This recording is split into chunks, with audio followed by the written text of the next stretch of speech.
आप वहां पे नहीं था, क्योंकि पूंजीवादी चुनाव तो पूंजीपतियों के पैसे से लड़ा जाता है, और वहां पर पूंजीपति नहीं थे तो उनका चंदा कौन देता।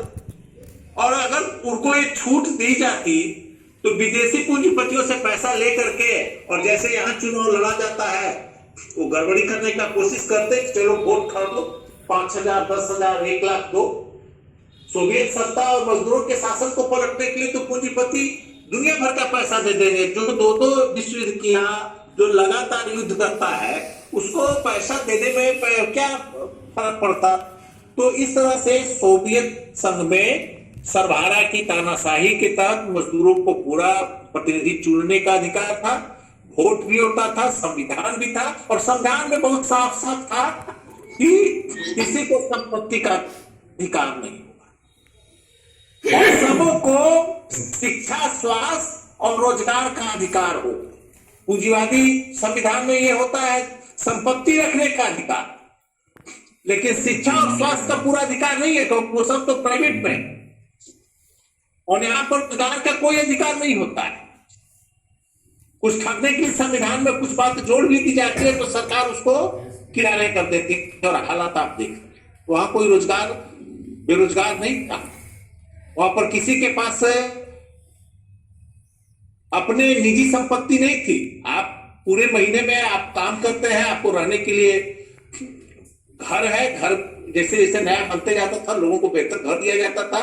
विश्वविद्यालय में से लेकर के नीचे तक की पढ़ाई फ्री थी, शिक्षा के साथ स्वास्थ्य एकदम फ्री था, रोजगार जैसे जैसे आपकी योग्यता बढ़ती जाएगी आपको रोजगार मिलते जाता था।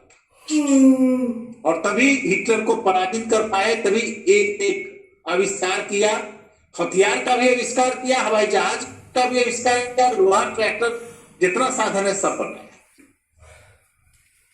तो वहां पर एक कैसे सरकार चलती थी और कैसे सरभारा की तानाशाही चलती थी, इसके बारे में हम दो बात, एक तो हम पढ़ेंगे, उनकी बात को पढ़ करके यहाँ आपको सुनाएंगे, क्योंकि वो बहुत महत्वपूर्ण बात है। होता यह था कि सरकार में एक केंद्रीय कमेटी हो गई, तो केंद्रीय कमेटी में ट्रोट्स्की था, और भी उनका बुखारी नाम था, पार्टी के अंदर में भी। वो लोग नौकरशाही के तरीके से चाहते थे कि नीचे जो है सो मजदूर पहल कभी नहीं ले, सारे फैसले ऊपर से हो, और हम जिसको चाहें, कोई अगर नीचे से विचार आ रहा है तो उसको हम जो है सो दबा दें।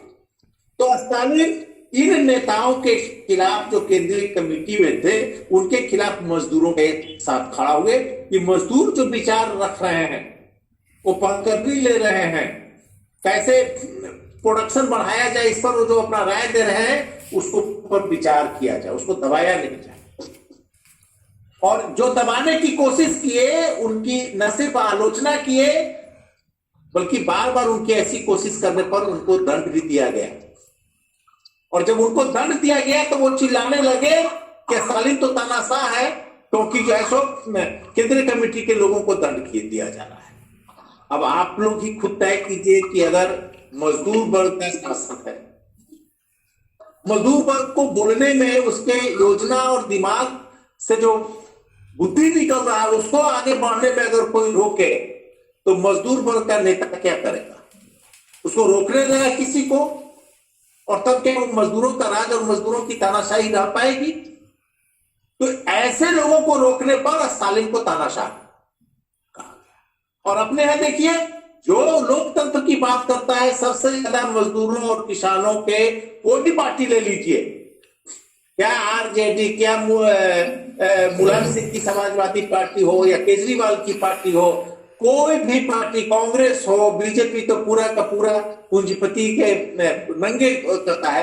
सभी किन लोगों ने मजदूरों के अधिकार पर हमले करने में और दमन करने में पीछे नहीं है।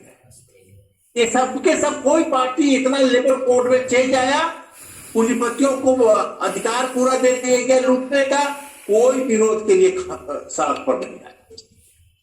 और जो भी पार्टी केरल में भी सीपीएम सरकार चला रही है तो वो भी चुप है, वो भी कहता है कि पूंजीपति निवेश करेगा, इसके लिए जरूरी है कि लेबर कोड पर और मजदूर का आंदोलन को कमजोर रखें। तो ऐसी स्थिति में शामिल तो पढ़ा उसको पढ़िए। हाँ, वैसी स्थिति में सर्वहारा की तानाशाही को स्थापित करने के लिए जो बातें रखी गई है उस पर हम सारे लोगों को ध्यान देना चाहिए और स्पष्ट अपने अनुभव से देखना चाहिए कि पूरे देश में आज पूंजी के मालिकों की तानाशाही है, उनके सरकारों की तानाशाही है और उसके खिलाफ मजदूरों की तानाशाही तभी को लागू किए बगैर हम जो है मजदूर को बोलने के लायक नहीं बना पाएंगे, क्योंकि वो लोग बुलक्कड़ होते हैं, वो लोग साधन संपन्न रहे हैं और मजदूर लोग काम से थके हुए बोलना नहीं सीखे, इसलिए उनको स्पेशल अधिकार के तहत अधिक बोलने का, सोचने का उनको मौका मिलना चाहिए। इस बात के ऊपर स्टालिन का बार बार जो था वह थोड़ी सी बात है